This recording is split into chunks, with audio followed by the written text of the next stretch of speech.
Doctors day की अनेक अनेक शुभकामनाएं। डॉक्टर बीसी रॉय जी की स्मृति में मनाया जाने वाला ये दिन हमारे डॉक्टर्स के, हमारी मेडिकल फ्रेटर्निटी के उच्चतम आदर्शों का प्रतीक है। खास तौर पर पिछले 1.5 साल में हमारे डॉक्टर्स ने जिस तरह देशवासियों की सेवा की है वो अपने आप में एक मिसाल है। मैं 130 करोड़ देशवासियों की ओर से हमारे डॉक्टर्स ने जिस तरह देशवासियों की सेवा की है वो अपने आप में एक मिसाल है। मैं 130 करोड़ देशवासियों की ओर से देश के सभी डॉक्टर्स को धन्यवाद देता हूं, आभार प्रकट करता हूं।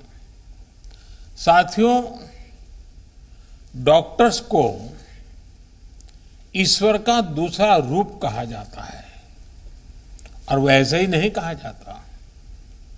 कितने ही लोग ऐसे होंगे जिनका जीवन किसी संकट में पड़ा होगा, किसी बीमारी या दुर्घटना का शिकार हुआ होगा, या फिर कई बार हमें ऐसा लगने लगता है कि क्या हम किसी हमारे अपने को खो देंगे।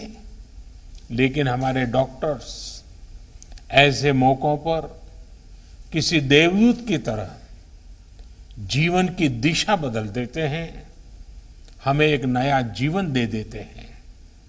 साथियों, आज जब देश कोरोना से इतनी बड़ी जंग लड़ रहा है तो डॉक्टर्स ने दिन रात मेहनत करके लाखों लोगों का जीवन बचाया है। ये पुण्य कार्य करते हुए देश के कई डॉक्टर्स ने अपना जीवन भी न्यौछावर कर दिया।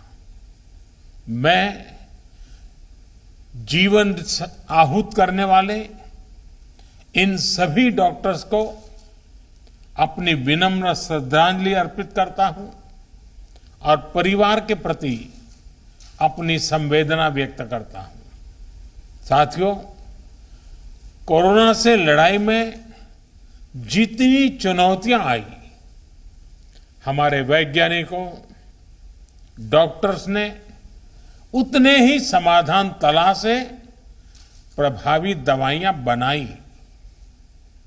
आज हमारे डॉक्टर्स ही कोरोना के प्रोटोकॉल्स बना रहे हैं, उन्हें लागू करवाने में मदद कर रहे हैं। ये वायरस नया है, इसमें नए नए म्यूटेशंस भी हो रहे हैं, लेकिन हमारे डॉक्टर्स की नॉलेज, उनके एक्सपीरियंस, उनके अनुभव वायरस के इन खतरों और चैलेंजेस का मिलकर मुकाबला कर रहे हैं। इतने दशकों में जिस तरह का मेडिकल इंफ्रास्ट्रक्चर देश में तैयार हुआ था, उसकी सीमाएं आप भली भांति जानते हैं। पहले के समय में मेडिकल इंफ्रास्ट्रक्चर को किस तरह नजरअंदाज किया गया था, इससे भी आप परिचित हैं। हमारे देश में जनसंख्या का दबाव इस चुनौती को और कठिन बना देता है।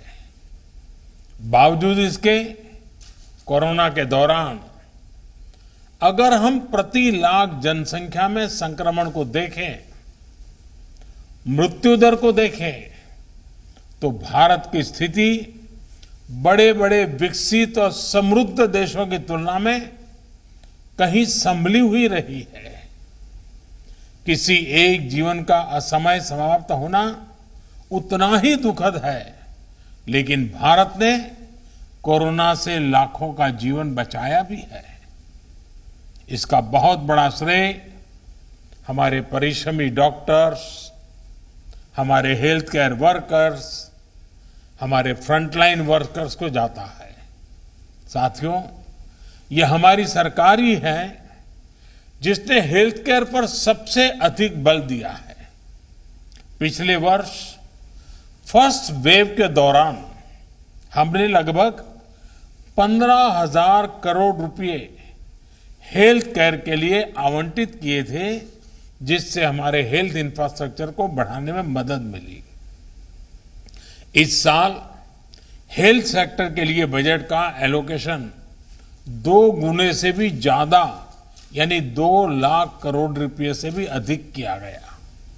अब हम ऐसे क्षेत्रों में हेल्थ इंफ्रास्ट्रक्चर को मजबूत करने के लिए 50,000 करोड़ रुपए की एक क्रेडिट गारंटी स्कीम लेकर आए हैं, जहां स्वास्थ्य सुविधाओं की कमी है।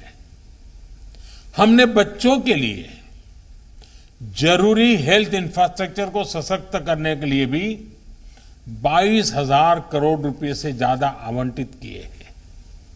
आज देश में तेजी से नए एम्स खोले जा रहे हैं, नए मेडिकल कॉलेज बनाए जा रहे हैं, आधुनिक हेल्थ इंफ्रास्ट्रक्चर खड़ा किया जा रहा है। 2014 तक जहां देश में केवल 6 एम्स थे, वहीं इन 7 सालों में 15 नए एम्स का काम शुरू हुआ है। मेडिकल कॉलेज की संख्या भी करीब 1.5 गुना बढ़ी है। इसी का परिणाम है कि इतने कम समय में जहां अंडर ग्रेजुएट सीट्स में 1.5 गुने से ज्यादा की वृद्धि हुई है, वहीं पीजी सीट्स में 80% इजाफा हुआ है। यानी यहां तक पहुंचने के लिए जो संघर्ष आपको करना पड़ा, वो कठिनाइयां हमारे युवाओं को, आपके बच्चों को नहीं उठानी पड़ेगी। दूर सुदूर क्षेत्रों में भी हमारे ज्यादा से ज्यादा युवाओं को डॉक्टर बनने का अवसर मिलेगा। उनकी प्रतिभा को, उनके सपनों को नई उड़ान मिलेगी। मेडिकल सेक्टर में हो रहे इन बदलावों के बीच डॉक्टर्स की सुरक्षा के लिए भी सरकार प्रतिबद्ध है। हमारी सरकार ने डॉक्टर्स के खिलाफ हिंसा को रोकने के लिए पिछले वर्ष ही कानून में कई कड़े प्रावधान किए हैं। इसके साथ ही हम अपने कोविड वॉरियर्स के लिए फ्री इंश्योरेंस कवर स्कीम भी लेकर आए हैं। साथियों, कोरोना के खिलाफ देश की लड़ाई हो या मेडिकल व्यवस्था सुधारने का देश का लक्ष्य, इन सब में आप सभी को महत्वपूर्ण भूमिका अदा करनी है। उदाहरण के तौर पर, जब आप सभी ने पहले फेज में वैक्सीन लगवाई, तो उससे देश में वैक्सीन को लेकर उत्साह और विश्वास कई गुना बढ़ गया। इसी तरह जब आप लोगों को कोविड एप्रोप्रिएट बिहेवियर का पालन करने के लिए कहते हैं, तो लोग पूरी श्रद्धा से उसका पालन करते हैं। मैं चाहूंगा आप अपनी इस भूमिका को और सक्रियता से निभाएं, अपना दायरा और ज्यादा बढ़ाएं। साथियों, इन दिनों एक और अच्छी चीज हमने देखी है कि मेडिकल फ्रेटर्निटी के लोग योग के बारे में जागरूकता फैलाने के लिए बहुत आगे आए हैं।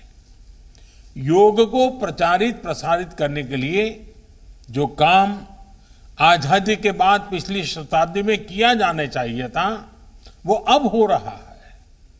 इस कोरोना के काल में योग प्राणायाम का लोगों के स्वास्थ्य पर किस तरह सकारात्मक प्रभाव पड़ रहा है, पोस्ट कोविड कॉम्प्लिकेशन से निपटने में योग किस तरह मदद कर रहा है, इसके लिए आधुनिक मेडिकल साइंस से जुड़े कई संस्थानों द्वारा एविडेंस बेस्ड स्टडीज कराई जा रही है। इस पर आप में से कई लोग काफी समय दे रहे हैं। साथियों, आप लोग मेडिकल साइंस को जानते हैं, एक्सपर्ट हैं, स्पेशलिस्ट हैं और एक भारतीय को योग को समझना भी स्वाभाविक रूप से आसान होता है। जब आप लोग योग पर स्टडी करते हैं तो पूरी दुनिया इसे बहुत सीरियसली लेती है। क्या आईएमए इसे मिशन मोड में आगे बढ़ा सकती है? योग पर एविडेंस बेस्ड स्टडीज को साइंटिफिक तरीके से आगे ले जा सकती है?